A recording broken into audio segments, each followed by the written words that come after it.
AICPA. I work on the not-for-profit content development team, and today we're going to talk about the exciting world of cybersecurity and information risk management for not-for-profits.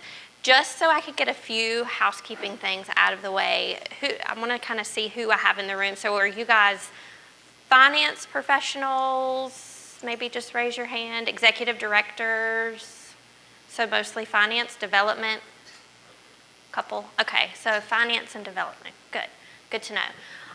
Next thing, I have a flight to catch right after this. So unfortunately, I will not be able to stick around and talk to all of you lovely people. But that does not mean I don't want to hear from you. So if you have questions, if you want to take out a pen now, because my information unfortunately is not on the screen, I forgot to add it in. Again, my name is Ashley Britton. It's Ashley, spelled right up there, .Britton at AICPA-CIMA.com. So if you have any questions that I apologize in advance that I'm not able to get to today, feel free to contact me anytime.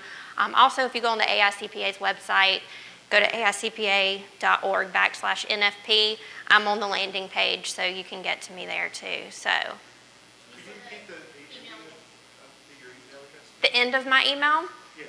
It's ashley.britton at AICPA-CIMA.com. Thanks. Yes. Did I answer? I think there was another question. It might have been the same in the back. Yes. Okay, perfect. All right, so a couple of learning objectives that I want to get through today. First, we're going to identify activities that put not-for-profit organizations at risk of cybersecurity breaches. We're going to determine IT assessment and response strategies to protect your organization. And I'll sort of challenge you when we get to that part of the presentation to think not only about your IT structure, but your other whatever, if you're cash receipts, cash disbursements, a lot of the things that we're going to talk about today can spill over into other risky areas within a not-for-profit organization. And then we're going to identify internal controls, processes, and policies to manage and train staff on information technology. So when we think about how many relationships we have, up here I have just a few. I'm assuming everybody in the room has a smartphone or access to something similar. You've got your bank, your family, your employer, tax preparer, healthcare provider, community, friends, consumer, partners. There's all of these different connections that we're making all of the time, and each of those connections are creating a digital footprint. Even by just being here today, we know something about you. I'm assuming you had to put your name and your email address. So now we know that you're somehow affiliated with this organization, that you're in this financial reporting track, maybe somehow affiliated with the financial reporting of the not-for-profit organization. Everything that we do is creating a digital footprint. If I were to take a picture today and post it on Facebook, there's a location, which I've turned off personally, but there's a location that if I posted that picture on Facebook that could potentially say where I am standing today. So everything that we do, we're connected all of the time to technology. And when you think about who is under attack, obviously we're all under attack. Personally, our information is available and through your work. Not-for-profits tend to be a fairly easy target for cybersecurity breaches because you don't want to make it challenging for your donors to give you money. So if you create a website, you want to make it as easy as possible to get that dollar. So because of that, a lot of fraudsters will steal data from not-for-profit organizations and test that data, and we'll talk a little bit later on about passwords and usernames, and those tend to be fairly similar for multiple different areas. So if I get your email address, if your email address is your username, I'm halfway there. So it's just something to think about as you're considering them. Again, we'll get more into the passwords and that sort of thing later. When you think about what's on your phone, I'm sure, again, everybody has a smartphone. You've got your email, which has got your contact list, potentially some sensitive data within your email. You've got your banking, most of you, or at least I do. I have my banking on my phone. Expense apps, social media, which is all about you. And then increasingly not-for-profits are creating apps too, and we'll get into that a little bit later too. One thing I should have said up front too is that this is about a 2-hour presentation that I'm going to go through today. I'm assuming, do you guys have access? Do they have access to the slides? Yes. Okay, so I wanted to give you all of this information, so if I fly through some of these slides, and again, if you have questions, just let me know, but I'd rather give you the information than not, so. So cybercrime is now the second most reported economic crime worldwide and has negatively affected at least a third of all U.S. companies. So have any of you personally been involved in any type of cyber crime? Any of your organizations been involved? Right, so I mean, not a huge number, but still, it's something to consider. And I think as we go through time, those numbers are gonna get higher and higher and higher. So evolving risks. Some of the risks as it relates to cyber security are constant or seasonal, but at the end of the day, they're constantly evolving, which is sort of the scary part about cybersecurity. You don't know what you don't know, and on a shoestring budget, which is what not-for-profits tend to be on, it's hard to prioritize this over something that could be possibly sitting right on top of your desk. It's sort of out of sight, out of mind. But through this session today, hopefully it brings to the forefront the importance of securing your data. So for today's focus, we're going to talk about cybersecurity attacks. We'll talk about infiltration of your systems through those virus-type emails. We'll talk about data loss, access to restricted data, and passwords, and then loss of system or crash. And when you think about that, you'll think about disaster recovery and what you need to do there. All right, so increase in data breaches are in the news. In 2016, 500 million personal records were stolen, which is up 85%. That is very scary. And the thing about it is that the hackers are looking for information in whatever form that may come in. So when you think about a not-for-profit organization where you're getting large amounts of donations, you've got tons of personal information in your system. So how are you protecting that information so that you can make sure that your donors are not at risk because of something that you've done within the organization? So the top 5 cyber attacked industries in 2016 are healthcare, manufacturing, government, financial services, and transportation. Right after transportation is education. And if you look at this list, so say the top 6, healthcare, governments, and education could all be not-for-profit organizations, depending on what the mission is of your organization. So it's extremely important to make sure that the data within your organization is protected. And the thing about data breaches is they don't care, like I said, what industry it comes from. They're looking for data. So whether it's a not-for-profit organization, a for-profit organization, a hospital, whoever, whatever information they can get, that's what they're looking for. They don't really care where it comes from. So attacks are becoming motivated by availability and access to data and less by scale. And as I said earlier, I think that not-for-profits tend to be one of the most vulnerable because of the ease of trying to get donations in the door. So again, cyber criminals do not care where the information comes from. They're going to go to the weakest link and target that weakest link. So if your organization has a smaller budget and you can't afford to spend the necessary dollars on protecting your data, it just may be something that you want to consider, and we'll get into risk strategies a little bit later. So who's impacted by the trend? We've got the not-for-profit brand, you've got your donors and grantors, management, your employees within your organization, accounting software. The list kind of goes on and on and on. And I was talking to some folks at lunch that say they can't afford to manage their cyber threats in-house, so they outsource everything. Well, when you outsource everything, you also need to consider what your third parties are doing too. So getting those SOC reports, and forgive me, I forget what the acronym stands for, but making sure you know how your third parties are managing the data within your organization is equally as important as knowing how you as the organization are managing your data.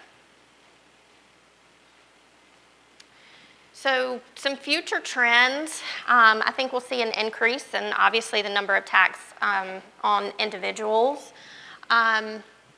Increase in collusion, blackmail, a focus on devices. I think I've got a slide coming up that shows the number of devices per person is far greater now than it ever has been. It's expected to increase as time goes on. So that could become an easier threat as we go through too. And again, hackers will single out the weakest of the herd. So you want to make sure that your organization does not fall within that pack. So here's the slide that I just mentioned. So you'll see, and let's see if my little thing works here. So you'll see somewhere in between 2003 and 2010, the number of devices is more than the individual. So we're somewhere here between 2015 and 2020. So we're probably in the 4 to 5 devices per individual now. So you've got your iPads, you've got your readers, whatever that might be. You've got your cell phones, you've got your laptops at work, possibly your laptops at home. So you're under attack essentially all the time, unfortunately. This is just, I think, kind of cool. Some of the future trends, the little contact lens. I think the coolest is this little, I would like to have one of these iPhone little wrist cuff things. So just some of the things that you may end up seeing in the future. I thought this was interesting too. So on the left here, we've got from 2090, we have an operating room. I'm sorry, from 1990. And then in 2015, an operating room. So it's crazy. I mean, look at all the technology in 2015. I just think that's crazy to me how much has changed, and really not all that long of a period of time.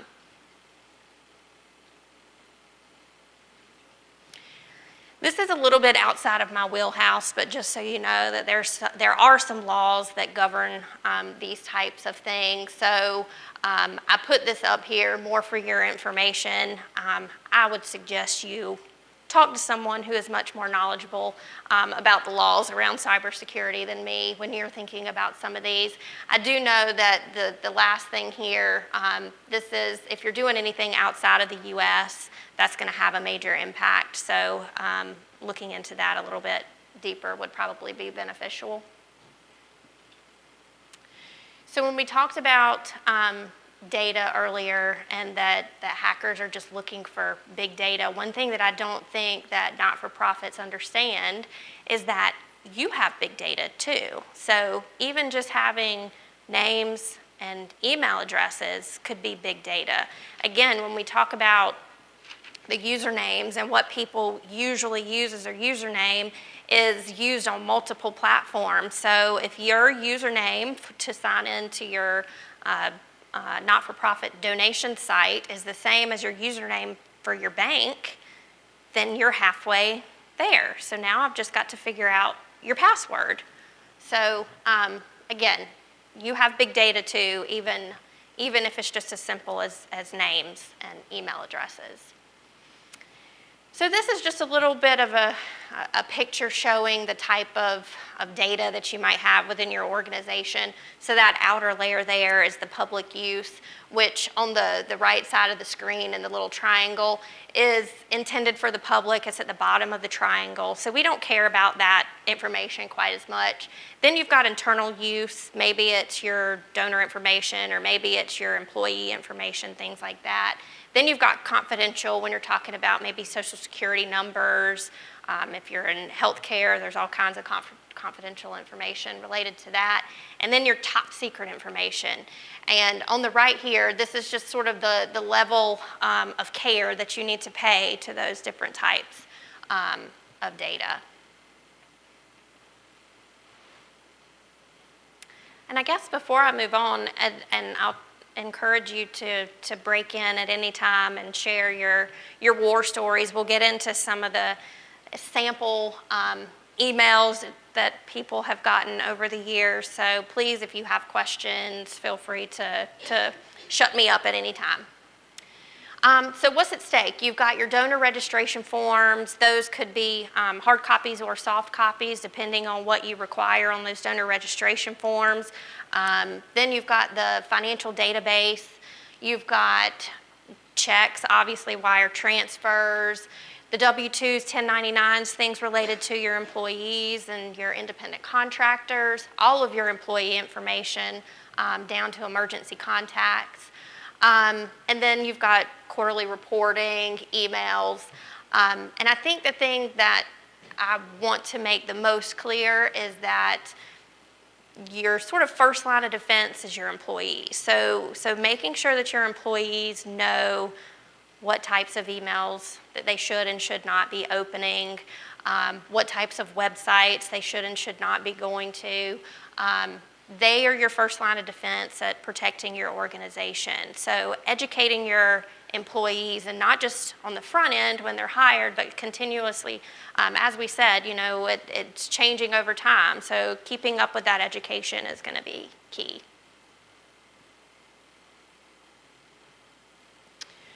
And we talked about this a little bit earlier too. So why are not-for-profits at risk? You're typically skeleton staff. Your funding is essential to your organization, and you really have to decide how you're going to spend that funding. Is it going to be something related to your mission, which are, you know, the people that are sitting right in front of you, or is it cyber crimes, which could be, again, sort of out of sight, out of mind. And again, I think the lack of awareness, even with employees, of just knowing how or what information you have and how sensitive that information is. So letting your employees know that you hold that big data or that important data too. So over the next couple of slides, we're going to go over some phishing, some ransomware, mail or document fraud, which apparently is making a comeback, scrapping, and then attacks from within. So here is an example phishing email. So you can see, well, you may not be able to see, but up here you've got the from. There's no such thing as paypal.com.au. So paying attention to who the emails are from, even if you type it into a simple Google search, you can usually find out. If there are links within the email, hovering over those links so that you can actually see where that link would be taking you. So if it says it's taking you to AICPA.org, but then when you hover over it, it's taking you somewhere completely different, then obviously you know that's sort of a compromised email that you don't want to click on. Bad grammar. If you read the email and it just doesn't sound like it's supposed to, that could be a sign. When you get emails like this, I think, does anybody have an IT department within the organization? A few? Oh, a good majority of you. So I think the best thing to do when you get these types of emails is to send it to your IT department and let them handle it. If that's not an option for your organization, you could always send it, in this case, to PayPal or whoever it's saying that the email is from, so that they can look into it as well, and they may be able to help out and see what's going on. So ransomware attack, basically what this is anytime you click on the links within this, it gives the attacker your key. So they hold your data. So if you back up your data every single day, then maybe you just restore a backup and it's not a big deal. But if you don't, this could be detrimental to a not-for-profit organization. I'll tell you, interestingly, I heard a story where an organization opened up an email like this, and they said, you know, for $50,000, we'll give you your key back. Well, maybe it wasn't $50,000. I'm sure it was much less than that. But anyway, for whatever dollar amount, we'll give you your key back. So they decided to contact the hacker, strangely enough, and say, if you will give us our key back, we'll give you this money, but we want you to tell us how you got into our system. And they did, surprisingly enough. So they paid the money, but what that did, they got basically a penetration test, and now they know how their organization is at risk. And now, I mean, think about the value of that information. So in that case, it maybe worked out. I don't know. I mean, I don't know how you want to look at that, but it could be something to consider. I don't know. So with the spoofing emails, these would be things that maybe come from your CFO, and they might say, can you send me your W-2, or your executive director, whoever, can you send me your W-2, or can you send me this wire transfer? If it sounds strange, it probably is. So I would definitely suggest that you always have your thinking caps on when you're opening emails that just don't sound right and don't look right, and go to the source and make sure that, that it's not something that's just trying to get your information. The other thing too is that these emails are no longer just generic templates. So with the use of technology, pretty easily you can go to a website and download their logo and create an email that looks very similar to what an email would look like from whoever you're stealing it from. So it's kind of scary. I mean, you've got to really pay attention to the emails that you're getting.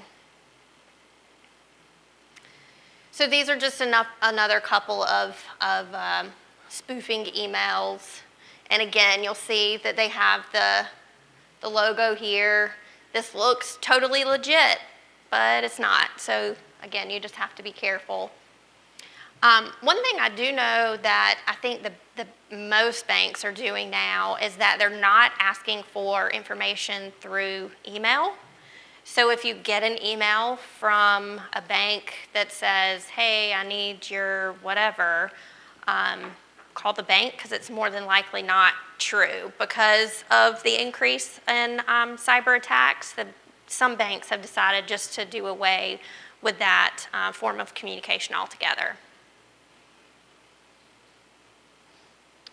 All right, so here's another spoofing email attack. So this came through as an email, and when you look through, it looks like you're just donating to a not-for-profit organization. You can pick whatever dollar amount you want, and then you get down here to this payment method, and you'll say 9224, that's not the last 4 digits of my number. So you click on it to change your card, and that's how they get your information.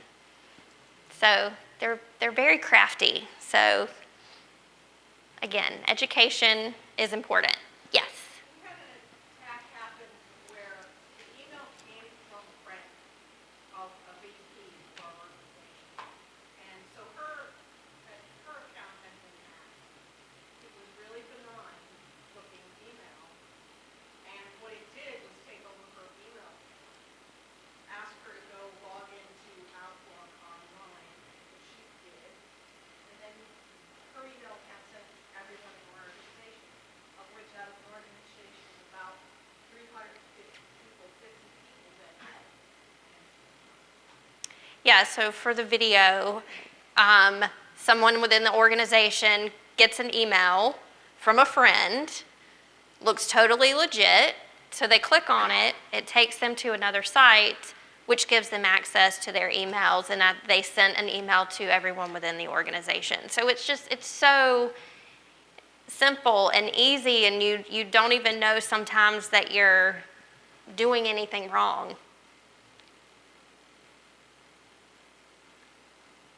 So again, just another sample email.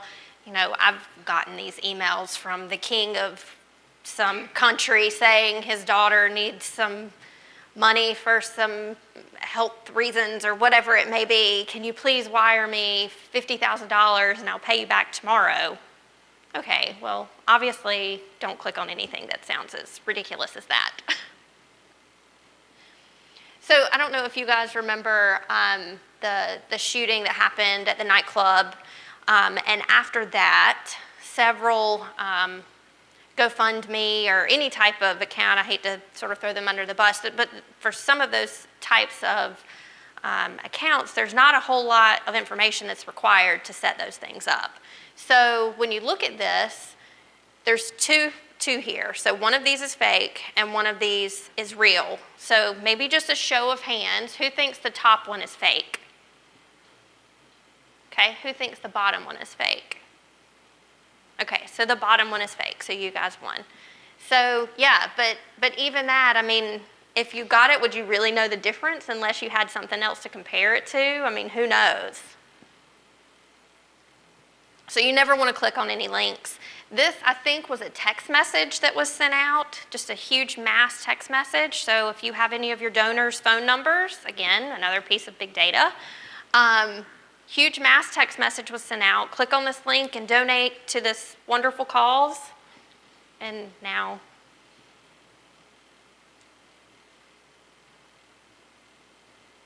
all right, so another thing would be attacks from within. And this could be knowingly or unknowingly. So, you know, you've got IT directors, for example. You want to make sure that they are trusted individuals. You want to do background checks on those folks. I would probably recommend doing background checks on the front end and throughout their stay within your organization. Let's just make sure that nothing fishy has come up over time. You never know. And again, unknowingly, just clicking on emails, unfortunately, can open up the organization. So again, as I said earlier, your employees are your first line of defense against what could be seemingly silly little things that could cost your organization lots and lots of money and time. So some risky activities that not-for-profits participate in. The use of social media that puts your organization at risk, use of email and marketing communication, a lack of policies and procedures. This is hugely important, and it's not just a matter of having those policies and procedures, but actually making sure that your employees know that you have those policies and procedures and monitoring those policies and procedures. And I know that can be a challenge when you think about everything that you have to accomplish within a day, but it's so important to make sure that those policies and procedures are up to date, that they are staying ahead of all of the changes that go on either with with technology or within your organization. So ongoing monitoring is hugely important. Segregation of duties, no use of dual controls, kind of those kind of all go together, making sure that there's always checks and balances on things that you're doing. So the number one problem for organization in terms of cybersecurity is thinking that it's not going to happen to you. And unfortunately, that's a pretty scary place to be, because as we've seen, it can happen to anyone. What I thought was interesting is when we looked at some of those phishing emails, 30% in 2016, 30% of those emails were opened, meaning they double-clicked and opened it on their screen, and then 12% went on to click onto the whatever link may have been in those emails. So again, communicating to your employees the importance of making sure that the emails that they're clicking on are the websites that they're going to. Even something as simple as I mentioned earlier is hovering over the links to make sure I will tell you, I have personally fallen victim of one of these ridiculous scams. So I'm on Facebook close to Christmas one night, and I'm looking through, and I see that famous Tiffany's Blue. And I'm like, oh, Tiffany's is having a sale, which should have been my first sign because Tiffany's never has a sale. So I click on it, and I'm looking through, and I'm like, oh my gosh, this will be great for my kids. I can get them a cute little necklace at half off. If it sounds too good to be true, it usually is, just so you know. So I click on it, and I go through the process of paying for it, and I'm like, gosh, this was so easy. I'm feeling so accomplished. And then I get an email from a Gmail account. And then I noticed that when I clicked on the link earlier, that Tiffany's was spelled wrong. So it's so easy. And when you're sitting on your couch at night and flipping through stupid things can happen. So it's so important to pay attention. And again, if I would have hovered over the Tiffany's logo, I would have seen that it was Tiffany's with an I, not a Y, and I would have known that this is probably not what I should be clicking on right now. But I did get those products from China, which I told them I did not want, and the credit card company took care of it, so it all worked out. But again, seemingly innocent little clicks turned into a huge headache for me. So I talked earlier about risk assessments. And again, I think you can use this for IT. You can use this for any other sort of key area within your organization, membership, dues, contributions, how you're spending your money, whatever it might be. I'm a huge nerd, so I love these types of things. So this is a heat map. So this tells me in pretty colors, if it's green, that means the risk is low and you're probably okay. If it's yellow, you need to start getting a little bit more nervous. And if it's red, you need to pay really close attention to that. So what you do is you think about what could go wrong within your organization, what could go wrong within your process. And then you think about how likely it is for something like that to happen. You assess those risks, and then we'll kind of walk through that in just a minute. Another thing too, I'm not going to, again, get it too deep into this either, but there are some regulations out there, SEC, PCAOB, DOL, IRS. They've all got some pretty specific cyber security considerations, so just more for your information than anything else.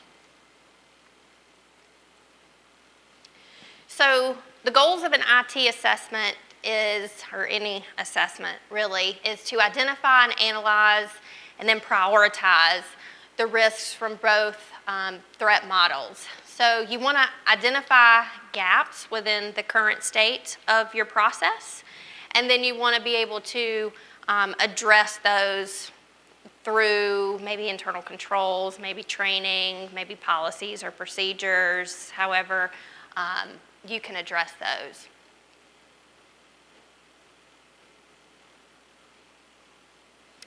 So an IT risk assessment should identify a broad range of risks all across various elements of the organization. One thing I think would be great to do is for maybe the executive director, whoever's IT director, whoever's doing this, is to think about 10 general questions that you want to ask. Just sort of laying the groundwork. What is the definition of a risky email? I mean, it could be as simple as that. And then you want to get as many people in the room as you possibly can and talk to them and see maybe they're seeing something that you don't even know about. So it could be people from admin to the CEO. I mean, I think the more people that you have, the more information that you have, the better that the information will be. And then you want to rate the risk to assess the likelihood and severity of the impact. When you do this, you're going to get pretty scared because you're going to see a lot of risks within your organization. But you really have to consider the cost benefit of implementing some of these things. And if you do this assessment with not only IT but with other areas within your organization, you really have to determine how you're going to allocate your funds, how you're going to allocate your employees to address these risks. And then you want to take steps to leverage the things that you're already doing. Maybe it could be expanding on some of the things that you're already doing.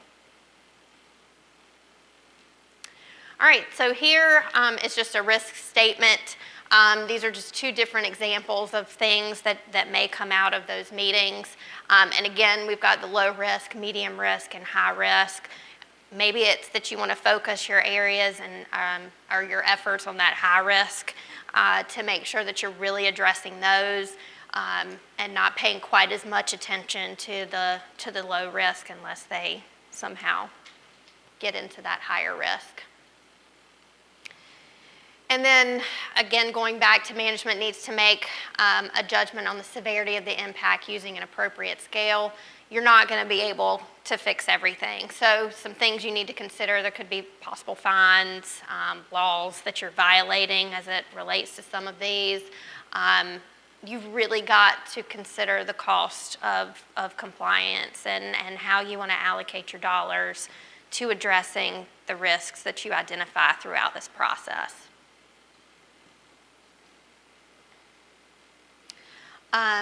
So this is uniform guidance. Does anybody have federal funding? A few. So if you're over the threshold and you fall into this uniform guidance bucket, there are some very specific rules as it relates to making sure that your information is protected. So this is, it'll be in the slide deck, so for your information. So here we've got a few different control areas within an organization. You've got the entity level controls, which are sort of your high level controls.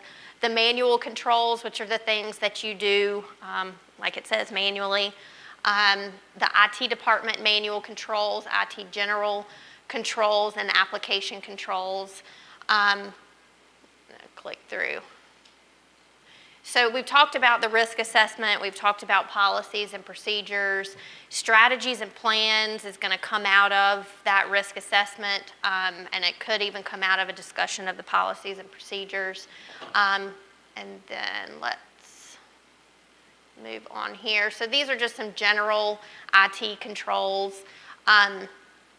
Documenting these things is hugely helpful when you think about turnover within your organization and what certain individuals do.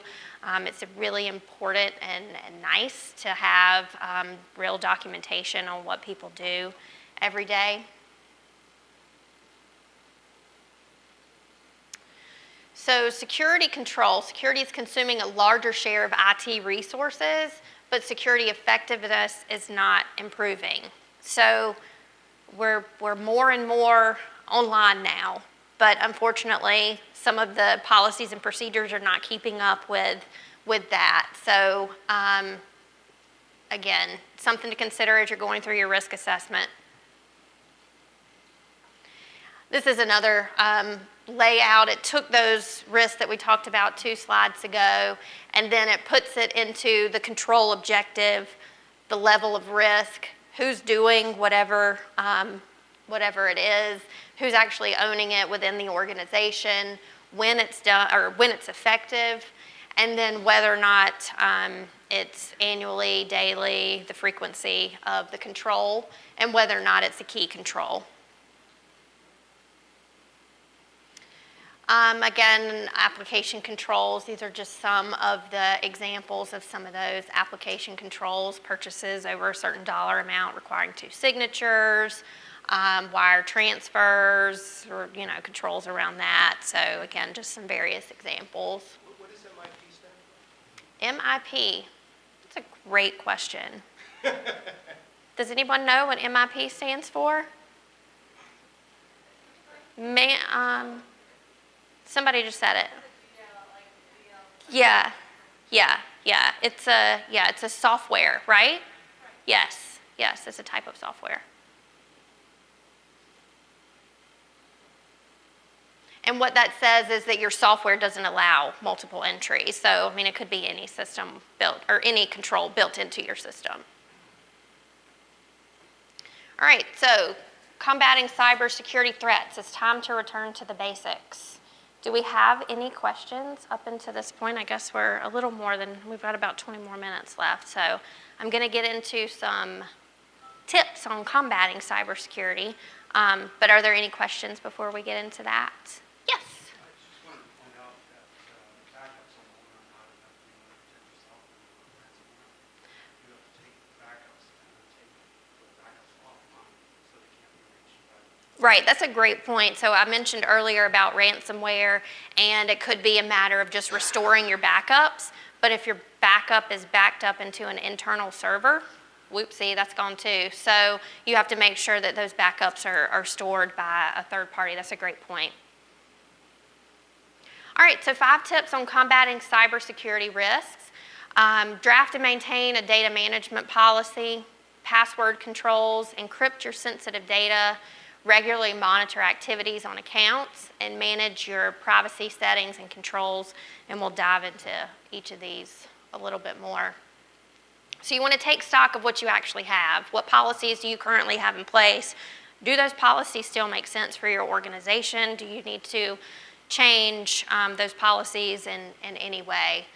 Scale down. Only keep the information that you actually need, and we'll talk, I think, 2 points down about data retention plans too. So if you don't need those paper copies of those donor registration forms, maybe we should just shred those. So really just kind of keeping only that information that you actually need within your organizations.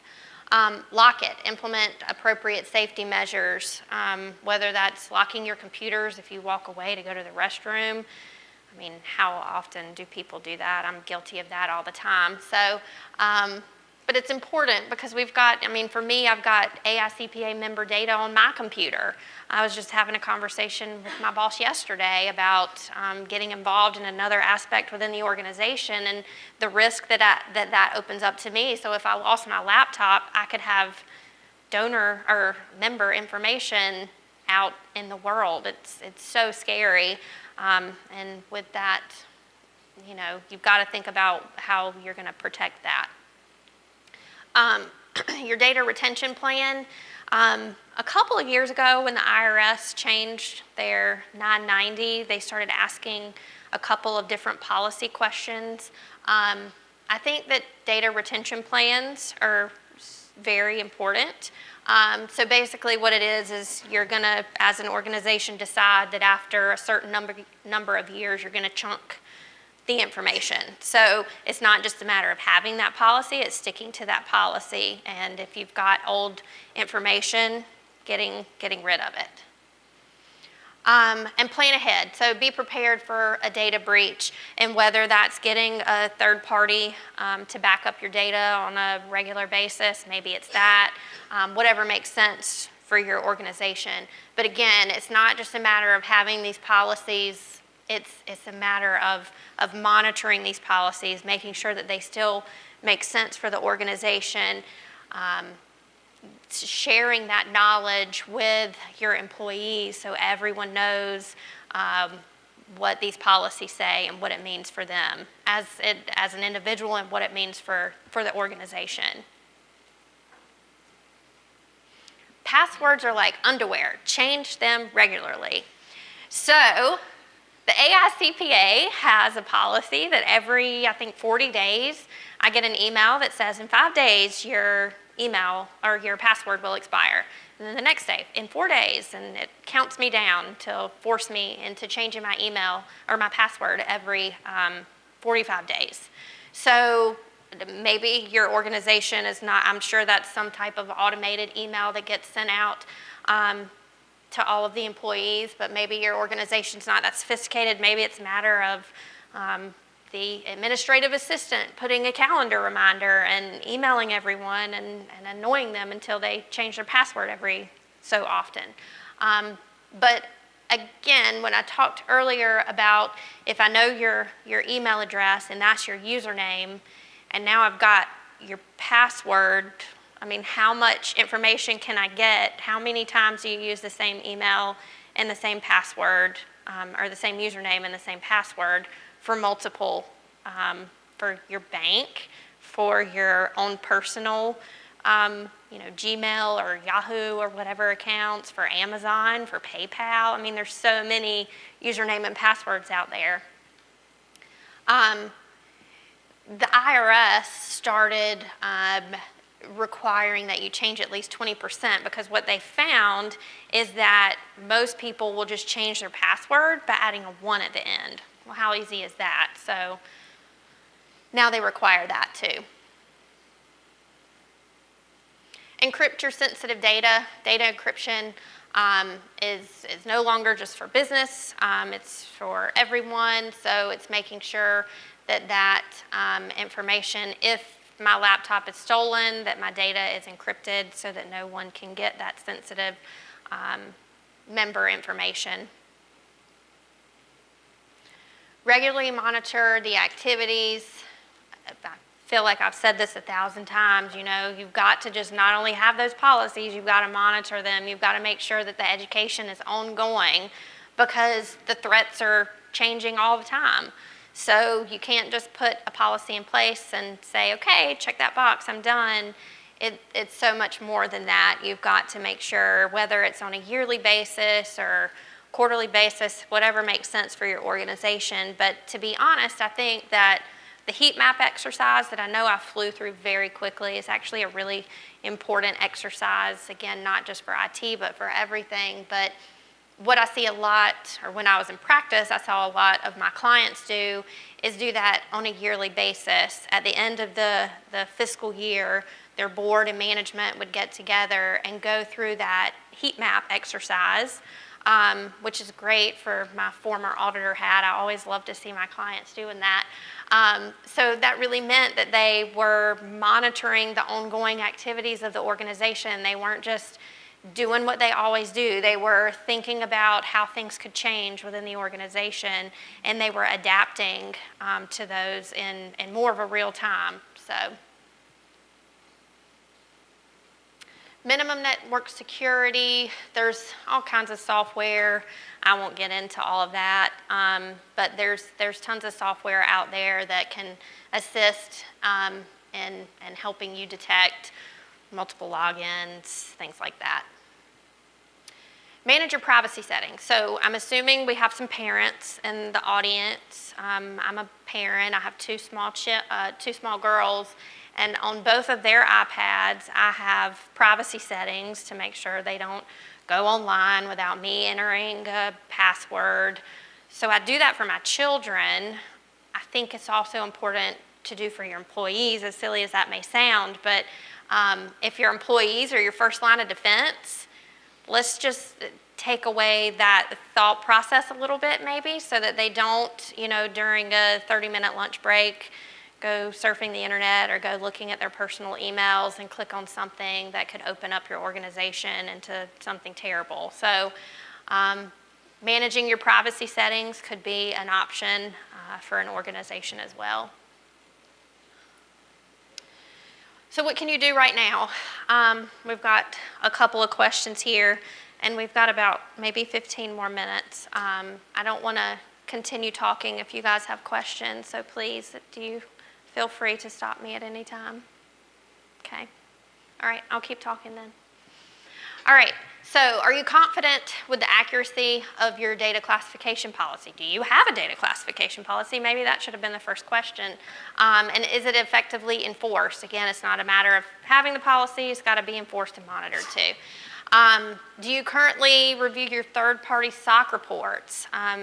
Going back to what I said earlier, if you outsource that data, you need to make sure that they are taking care of your data as well. So looking at those SOC reports would tell you how they're protecting your information. Do you receive annual security awareness training? Maybe this could be something that you do at the same time as you do your fun little heat map exercise every year. So maybe you have new employee orientation, and then maybe on a yearly basis you sit down and talk about the security risks as well. Are you aware or involved in your annual risk assessment on cybersecurity or cybersecurity program? Again, that goes back to, on a yearly basis, just taking stock of what you actually do, taking stock of the risk and how you're addressing those risks. Is there anything you should do within your internal control process to address anything that might come up through those risk assessment procedures? Are your IT general controls mapped and policies current?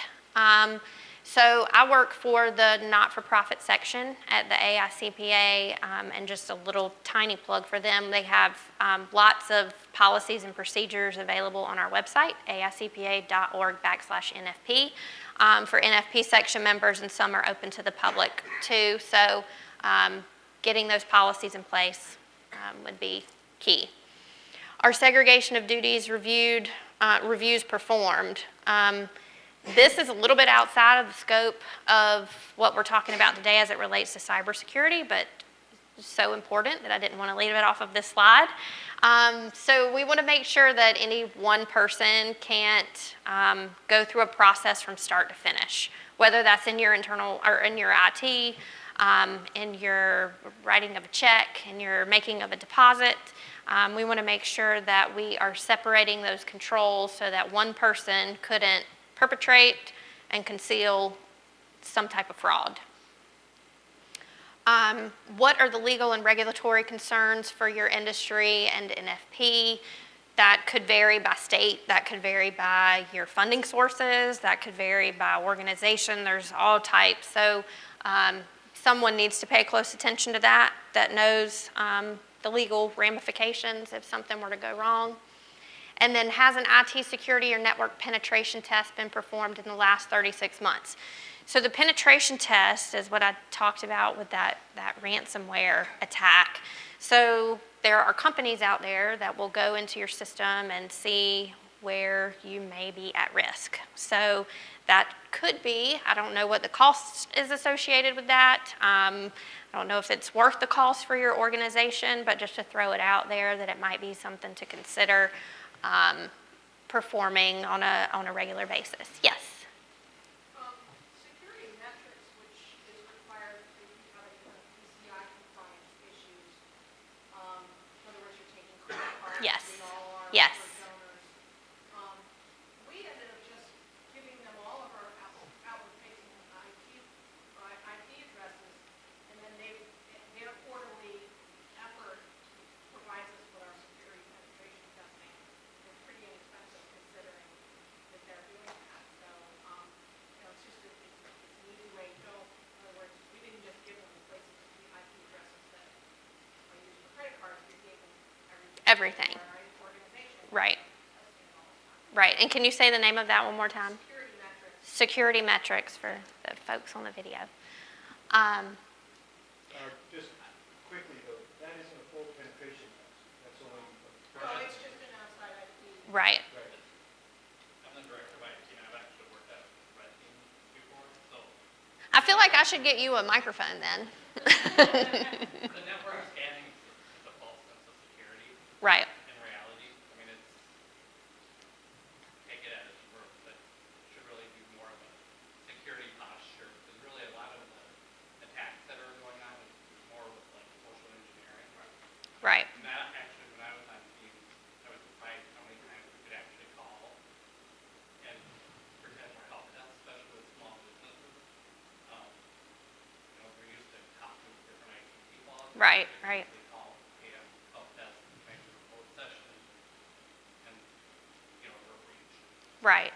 And I will say too, which I think is bizarre, I went through a process within the last few months of calling members to get them to renew. And it was a big push within our organization, so they had everybody doing it, from the admin to the whatever. So I was on the phone making these phone calls, and people actually gave me their credit card information over the phone, and I called them. And maybe it said AICPA when I called. I don't think so, but be careful with your information. You can't just give it away that easily. The other thing that's important, and I haven't seen you, is really about updating your software.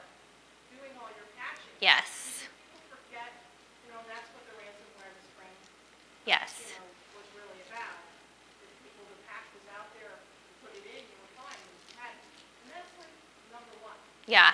So updating software is key, yes. People don't do it. Right, They don't care to bring it up in the service, they don't care to do it.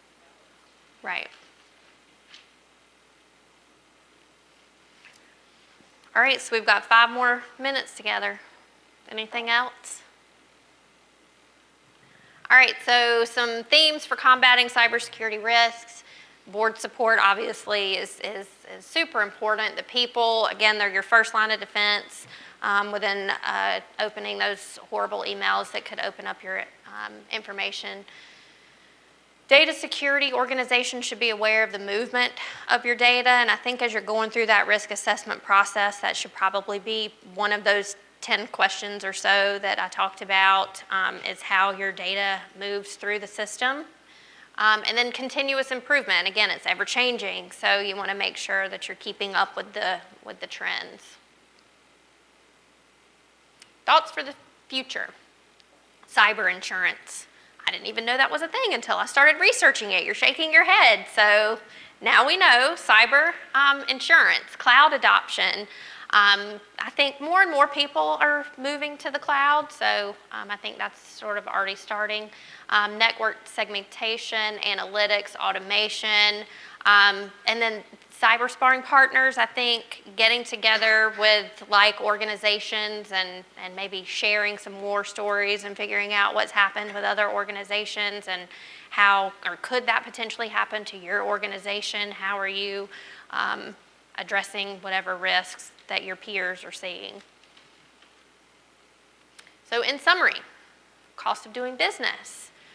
Doing this risk assessment, again, is going to probably scare you, and it's going to open up your eyes to all of the awful risks that are out there and could potentially affect your organization. What you've got to really consider is how you're going to spend your people resources and your money resources on addressing those risks. Conduct risk assessments. Again, I can't stress the importance of that enough. I think it's so important not only for IT but for other areas. And then mapping your controls, identifying any gaps that there might be, and then continuously thinking about what's coming next. Just a little plug for the AICPA Cybersecurity Risk Management Support Reporting Framework, just to let you know that it's out there. If you want more information on it, you can go to the website at the bottom of the screen there. And that's all I got. So again, my name is Ashley Britton, and ashley.britton@aicpa-cema.com. If you have any questions, we would love to hear from you. And thank you all so much for joining me today.